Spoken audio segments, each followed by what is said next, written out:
Hey there, rioters. I feel as though I owe a little bit of an explanation as to what I'm doing here in Bangkok right now, because I know a lot of people who know me and who have been following me for quite some time were expecting me to be back in Tokyo, so here's the story.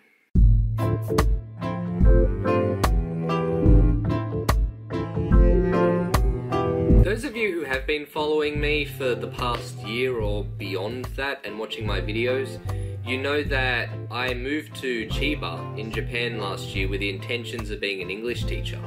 Unfortunately, I missed a deadline when the schools do their hiring process, so I was a little bit late, and as a result, the only jobs that were available were with eikaiwas.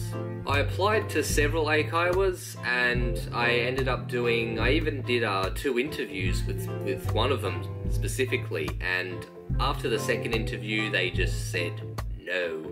This left me in a pretty tough situation because I was paying all these expenses and I was earning no income. And after that month of failing to really be able to get a job or anything, it left me with only 2 months left to find another job and to try and get my visa sponsored. Which means it probably would have been over, you know, my tourist visa would have ended and then I would have had to leave the country anyway. And by this point, I had literally used up all of my savings. And by savings, I mean probably about 7,000 Australian dollars.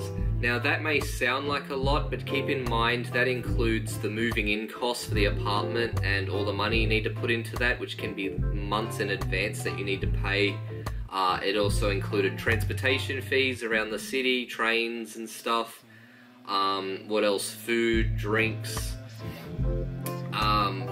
I had to buy like business clothing for interviews, and I may or may not have accidentally ran up a $500 bill at a maid cafe. Oopsie.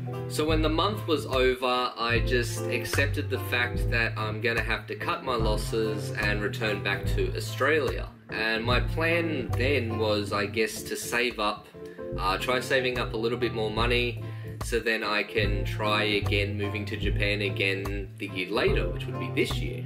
During that time when I was in Australia though, when I was trying to save up money and stuff, I decided to look into maybe other kind of ways that I could get an edge, you know, and be more employable by English schools, if there was any other kind of help I could get.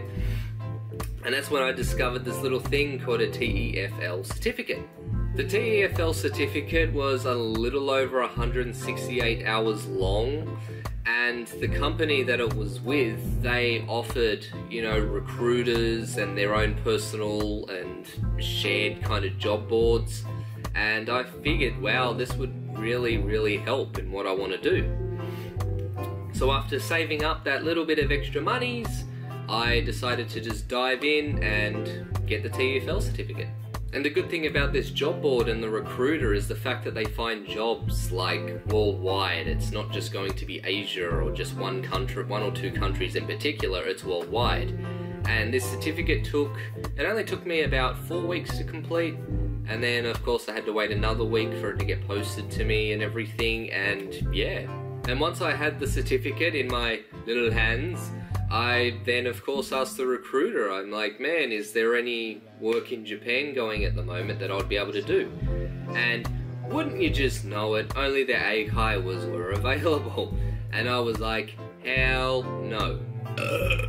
And then I remembered way back in the year 2012 when I went on that trip to Thailand. And to this very day, that still remains as my favourite trip that I think I've ever went on. And for a while I was thinking to myself, like, I told myself if Japan was ever unavailable for whatever reason, then Thailand would definitely be second, like the next place that I'd like to live in. So I went ahead and checked all the job boards and stuff and applied for a position that was available, and they got back to me really quickly, like the next day. And I actually had an interview the next day too, and everything went well, and here I am. So I feel like I may have dodged a bullet actually with the whole eikaiwa thing. I mean, they sound like pretty toxic environments from what I've seen and from what I've heard from other people. They have stupid working hours, the whole 1 till 9 or 1 till 10 PM thing. and which means you pretty much just have to sacrifice your social life, which is something this guy is not prepared to do. Therefore, I feel like being an ALT is the right choice for me. Anyway, that's a brief update on why I'm here in Bangkok, and hopefully in the next video we're going to do something very fun. Thanks for watching, and keep riding.